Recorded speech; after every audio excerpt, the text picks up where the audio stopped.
Hi, I'm your Naveen. Welcome back to Social Science class. In previous class, we were discussing regarding British impact of British rule in India. Under that, we have covered administrative judicial system, civil service, the judicial system, police system, military system, land policies. Under that, we have seen permanent zamindari system, Mahalwari, Raitwari system, and its the impact of British land taxes, and as well as we have studied the modern education in India. So modern education in India, who brought the Macaulay's report, which has given that is this one. What happened? What is the impact of modern education in India? Indians could develop modernity, secularism, democratic attitudes. Because how the democratic, you may ask? See, India was ruled by the kings. So can we call it as a monarchy rule? Yeah, absolutely we can call it as a monarchy rule. So Indians after the India, what are the introduction of modern education, they came to in we know as the what is the modernity, what do you mean by the secularism, how the democratic rule will be there, because the modern education was the what are the syllabus was there, that is from the East India companies were there, that is, and rationally along with the nationalistic idea, I can say here, and it promotes the nationalism. What is the nationalism? Nationalism is love towards our country, I can say, as a short form. That we will be discussing the nationalism in the separate chapter. There I am going to explain you more and more. And imputes was refused for local literature and languages. This facility unity in thinking process among educated classes also. Periodicals emerging means periodicals were started. These scrutinized the policy and working of the government, which turned to enable the Indians to have critical opinion on various issues. New social and religious reformation movements emerged. That also we are going to talk what are the reformation movement has been started in India. The thoughts of thinkers like James Rousseau, Montesquieu brought fresh thinking in the mind of educated youth of India. The freedom struggle that were taking place across the globe influenced the Indian also. What are the freedom? What is the meaning of freedom? That has influenced the Indians also. Indians could understand and appreciate their rich tradition. What are the Indians were we were could have able to on that time they are could able to achieve or the understand what is our tradition was the, and they are started to appreciate and what is our tradition, that rich tradition that came into light. So next part I am going to talk about constitutional development.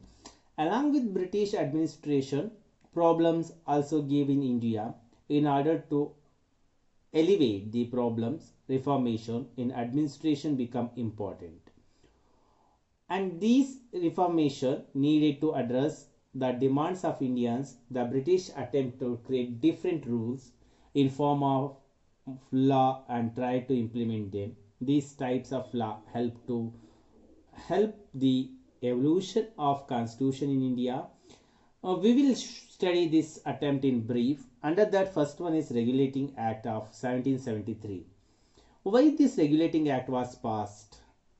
What was the after the implementation of Diwani rights, it was introduced in the year of the 1765. The greedy company officials misused the provision and become the rich in a corrupt way. Corruption spiraled out. Edmund Burke, a member of British Parliament, he condemned the corruption in the East India Company. He termed the tax payment received by the British government from the East India Company as a criminal tax. He was forced to criticize in this manner as the government remained silent to the fact of corruption among the company officials. Many company officials had become super rich, and many England fear these people may upset the very political fabric of England. The Regulating Act was implemented in the background of this.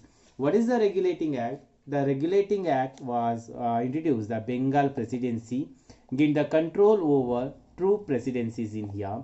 The governor of Bengal became the governor general of all three presidency. The three presidency was there. For that, the who was a governor general of Bengal was there. No, he has become the governor here. Governor here. The governor general authorized to direct. So, who had the authority to direct? The governor, and exercise the control of supervise the over the two presidency. The Bombay, that is we can call as a Bombay and Madras presidency, could not declare war anyone. The Bombay provisions and the what are the Madras was there, the presidency, they could not declare war anyone, and they should not enter into the peace agreement without prior approval or approval of the Governor General of Bengal presidency. See here, Bengal was there, Bengal, Bombay and Madras presidency, three presidency are there. Bengal presidency's Governor General has to give the approval in Madras and Bombay presidency to declare any war or any peace agreement here. And the board of directors, not only the Bengal presidency, and with that board of directors also has to approval for that. The Bombay and Madras government had to report all their administrative decision to the Governor General of Bombay and board of directors of the company. And 4 councillors were appointed to the executive committee of the Governor General for the term of 5 years in here. So according to this act, we are the for most important here, that is according to this act, Supreme Court of Judicature was established in Calcutta. This is a central court. One of the chief justice and the ordinary judges was there. Like this, as the name of regulating act suggests, the act was aimed regulating company affairs and its administration in India. After that, one more act has came, that is we are calling as a Pitt's India Act. There were many what we can call as inconsistencies in the Regulating Act of 1773. In order to rectify and also clearly outline the powers of East India Company, East India Company and the British government introduced Pitt's India Act in the year of 1784.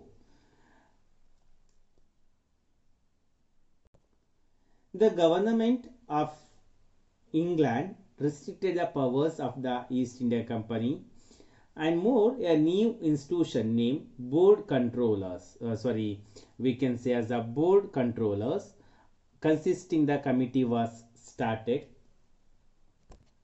The board controllers replaced the board of directors. The board of director was replaced by board of controllers was replaced board of directors in here. And this act declared the Indian have attained this paramount power in the name of British only, but not on the own. The Indians were there, they should not having the any of the power. They should be having the power only in the name of the British government. And moreover, other than that, it declared that the areas under the possession of East India Company are integral part of British Empire. What are the under the East India Company was there, that was the integral part of the British Empire. Hence, the government of England ultimate rule in India. In upcoming class, I am going to talk about the Charter Acts and Charter Acts I am going to talk, and British Government Acts, Indian Government Acts, and all those we can see. All these we can see in upcoming class. Thank you for watching video. Stay tuned to GJS. Have a great day ahead.